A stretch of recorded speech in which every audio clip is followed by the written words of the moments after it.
वसंतदा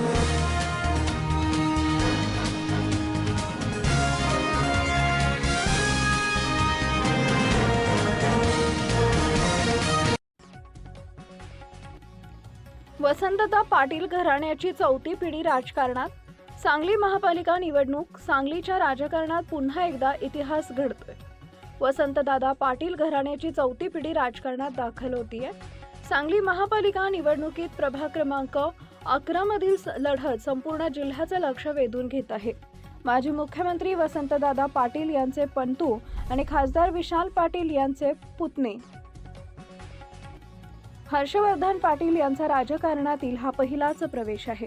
त्यांच्या विरोधात भाजपकडून मनोज सरगर मैदानात उतरले असून ही लढत महापालिका निवडणुकीतील सर्वाधिक लक्षवेधी लढतीपैकी एक मानली जाते आहे।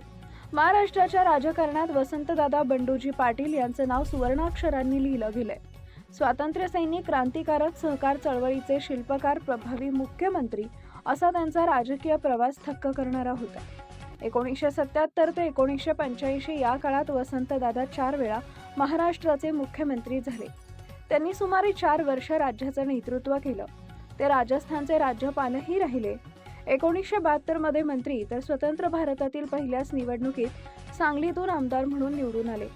वसंतदादा घराण्याचा राजकीय वारसा वसंतदादा पाटील यांचे चिरंजीव प्रकाश बापू पाटील माजी खासदार नातू, प्रतीक पाटील माजी खासदार नातू, विशाल पाटील विद्यमान खासदार आणि आता चौथी पिढी हर्षवर्धन पाटील राजकारणात सक्रिय होत आहेत। हर्षवर्धन पाटील कोण आहेत?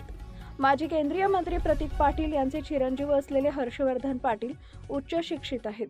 त्यांनी लंडनमध्ये व्यवस्थापन शास्त्रातील पदवी घेतली आहे। काँग्रेसकडून उमेदवारी देत खासदार विशाल पाटील यांनी त्यांना वसंतदादा घराण्याचा राजकीय वारसदार म्हणून संधी दिली आहे। राजकारणातील ट्विस्ट, भाजपचे उमेदवार मनोज सरगर हे 6 महिन्यांपूर्वीच भाजपमध्ये दाखल झाले। यापूर्वी ते खासदार विशाल पाटील यांचे कट्टर कार्यकर्ते होते।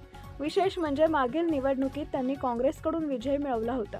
भाजपचे आमदार सुधीर गाडगीळ यांनी सरगर यांच्या उमेदवारीसाठी जोरदार प्रयत्न केले आहेत। कारखाना परिसर, संजय नगर हा भाग प्रभाग क्रमांक 11 मध्ये येतो। महापालिकेच्या 78 जागांपैकी केवळ 2 ठिकाणी दुरंगी लढत होत असून त्यापैकी ही एक आहे। त्यामुळे या लढतीकडे संपूर्ण सांगली जिल्ह्याचं लक्ष लागलंय। वसंतदादा पाटील घराण्याचा वारसा पुढे नेणारा तरुण चेहरा विरुद्ध राजकीय अनुभव, प्रभाग 11 मधील ही लढत कोण जिंकणार हे पाहणं औत्सुक्याचं ठरणार आहे। अशा बातम्या पाहण्यासाठी आमच्या चॅनेलला लाईक, शेअर, सबस्क्राईब करा।